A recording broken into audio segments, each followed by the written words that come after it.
Welcome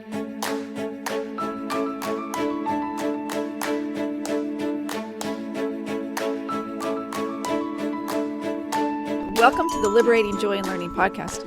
I'm Rena Beckstrand, and today we're wrapping up our discussion of healing learning principles found in Stephen Johnson's book, The Ghost Map, particularly concerning learning blockades and the primary lens of stretching upward, inward, and outward. I love the following biological description by Johnson of what sometimes happens to good ideas.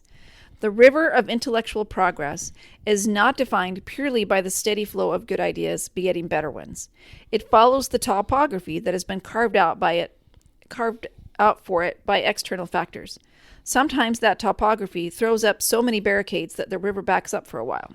End quote. So sometimes our learning feels similarly hindered. Right. So what barricades to learning do we accept from society sometimes? I think a lot of it is a big blockade that I have given into, and I think a lot of people give into, is that we're not good enough. That we don't have, that where you're at is fine. You don't need to climb any higher. You don't need to do any better. You're fine where you're at. Mm-hmm. Or you don't have the ability to go beyond where you're at. Right. And I think that is a major fallacy. We are all capable of becoming better than where we are right now. Mm-hmm. We're not all going to be able to reach the same level of progression as everybody else. Everybody's different. Everybody has it. But we're all capable of becoming a better version of ourselves. Yeah. And I think that's the one barricade that I think a lot of people give into. Is like, oh, I don't need to go any further. I'm okay where I'm at. Yeah. When they don't realize or understand that you could be a whole lot better. For me, a barricade was that I have to learn like somebody else is learning. So you have to take the classes like they're doing. I have to read. I have to study the scriptures like they're doing. I have to do it like they're doing it. Yes. Or I have to pay attention to that one scripture that's really cool that they found. Right. And we don't have to. When we are earnestly seeking to learn and grow, there are no rules. Yeah. Like, follow what you feel like you want to. I mean, I've used the example of Ben Franklin before. Yeah. And that really speaks to me about this. Mm-hmm. That he knew what was important to him. Yeah. And what wasn't. Right. And we all know what's important to us and what's not. Yeah, and a lot of it has to do with how we want to serve the world. Right. Like Ben Franklin didn't need that humility in order to serve his community, right? To have an impact on his country. And, what qualities do we not need to worry about? Bradley Stott's talked about that. There's certain weaknesses we don't need to work on. Right. We just work on the ones that help us with the learning that we really want. Right. Yes, exactly. By observing, Snow determined that the lungs were not affected by cholera, so it wouldn't be an airborne disease. The gut was, so it must have been caused by something ingested. If we don't understand the true problems with our learning, we may find ourselves fixing what doesn't need to be fixed. I think that happens a lot in all aspects of life. Yeah. So what learning problems are we treating that don't need to be treated? And I think I can't think of an exact example for myself at this time. But I think a lot of it comes down to what is important to you versus what is important to the people around you or to society. Yeah. If what is important to society is important to you, then go ahead, work on that, better that, get better in that aspect. But if it's not, you don't have to worry about it. You find what your passion is and what will bring you happiness and bring you success. Yeah. And that's what you focus on. For me, I mentioned this a little bit in the last podcast with the whole conveyor belt learning. Right. And I think it's the idea that came to my mind was that lots of testing is one way that we do education.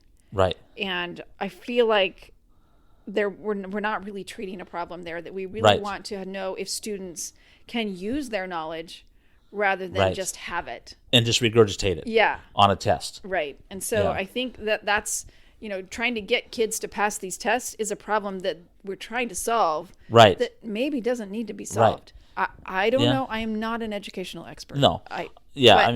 What is it that is really important that we want our kids to be able to do? Do we want them to pass a test, or do we want them to use this knowledge? Right. And be excited about learning and growing. Right. Exactly. Right. In Johnson's book, we learned that Henry Whitehead, so we've been talking about Snow. Now we're talking about Henry Whitehead. Right. He detected these early patterns in the disease's course precisely because he possessed such a fine-grained understanding of the environment, meaning his firsthand knowledge of the neighborhood and its residents. Without that kind of knowledge, the platitudes would have been far easier to settle back on. So he knew where people lived. Right. He knew the people. I think he was a pastor. I don't remember. So I'm intrigued by the value of understanding the environment of a disease in order to overcome incorrect theories to better understand the disease itself. So Snow understood the lungs, right? Right. And Whitehead understood the community. Right. Miasma was similar to an intellectually contagious disease. John Snow was immune partly because he explored the biology of etherization. So he understood how ether worked, so he would understand, okay, I'm not buying this whole miasma thing because that's not how it works. Right. Which gave him a valuable understanding of ether and chloroform. When we understand learning principles correctly, we can diagnose errors easier. Right. So how have you overcome misleading theories of learning by understanding it better? These are harder questions. Yeah, these are harder questions. I've struggled to come up with adequate answers to that.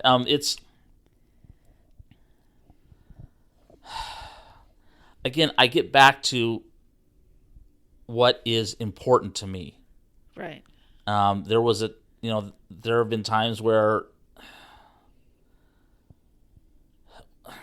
I can't come up with a coherent answer right now, but I just know that if it's not important to you, don't stress it. Mm-hmm. And that's a big thing that I harp on a lot is if it's not important, don't stress about it. Let it go. It's maybe he's been telling somebody that. But I think that's one thing that that society as a whole harps on too much, that you have to conform, you have to be, in order to fit, you got to do what everybody else is doing. And I don't buy into that. Mm-hmm. I don't like that. It's hard for me to. Right. And the idea that I thought of similar, again, I'm going back to the conveyor belt education just a little bit here.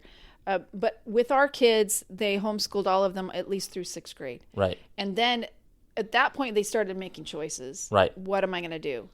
Right. Emma chose to take some classes at the high school when we were in Arizona, the junior high. So she started doing other, extracurricular classes. Mm-hmm. And Annie started in 8th grade when we moved to Nevada. But we made it their choice. Right. Like we were homeschooling, that was my choice, right? But once they started getting older, 12 and up or so, then they made that choice. Right. And part of the reason why we did that is because there were things that they could do outside of the home that require them to make choices with as far as how they wanted to participate with the local school districts, mm-hmm. if they wanted to do those activities, band, sports, things like that. Yeah. That was, and like I said, we gave them the choice. Right. And so they all knew all the way through high school, of course, and on forever college, right? They knew it was their choice where they were at.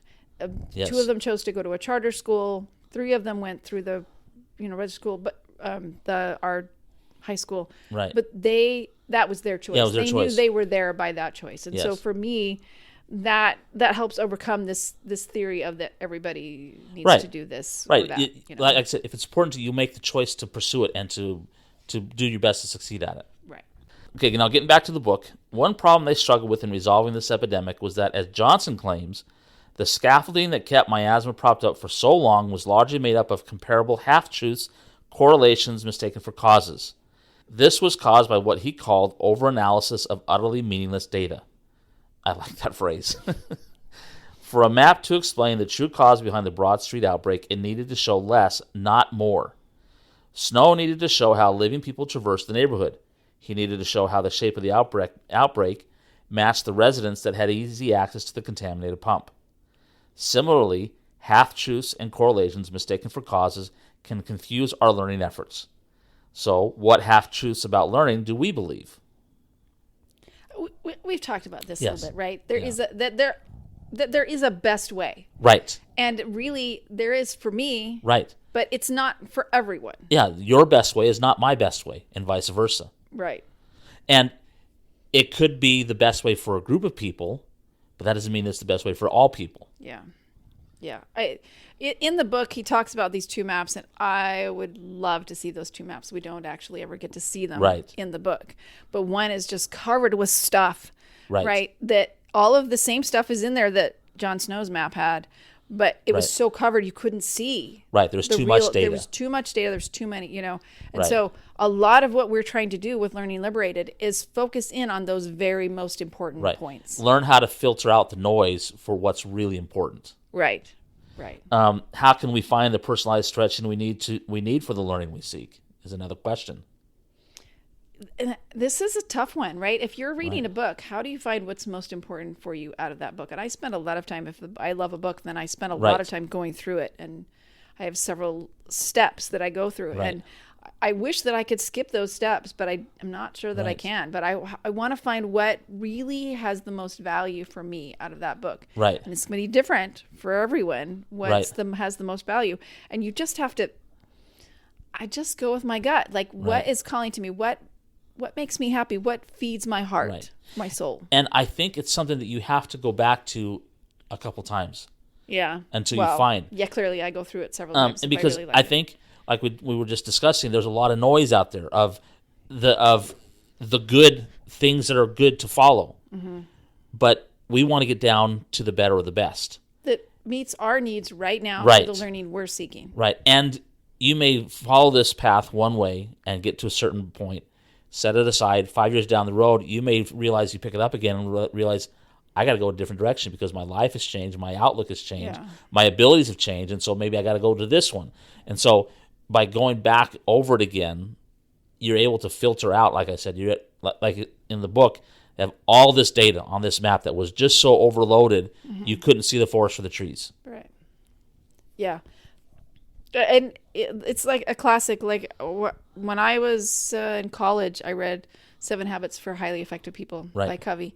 And it's so fun to go back and look at my notes from then. And then my daughter's read and she's added notes. I've read it a couple of times since then. So, Yes. it's okay. Clearly, we're going to learn different things. Right. And it's so important to be in tune with what is it we need Right. for our learning now. Right. Well, that wraps up our discussion of Stephen Johnson's book, The Ghost Map, and the principles in it that help us find more joy in learning. If you find other interesting thoughts about learning in this book, we'd love to hear them. And as always, if you have questions or comments, message us at learningliberated@gmail.com or on our Learning Liberated Facebook group with any comments or questions. And again, if this episode spoke to you, share it with someone else that might enjoy it as well. Bye.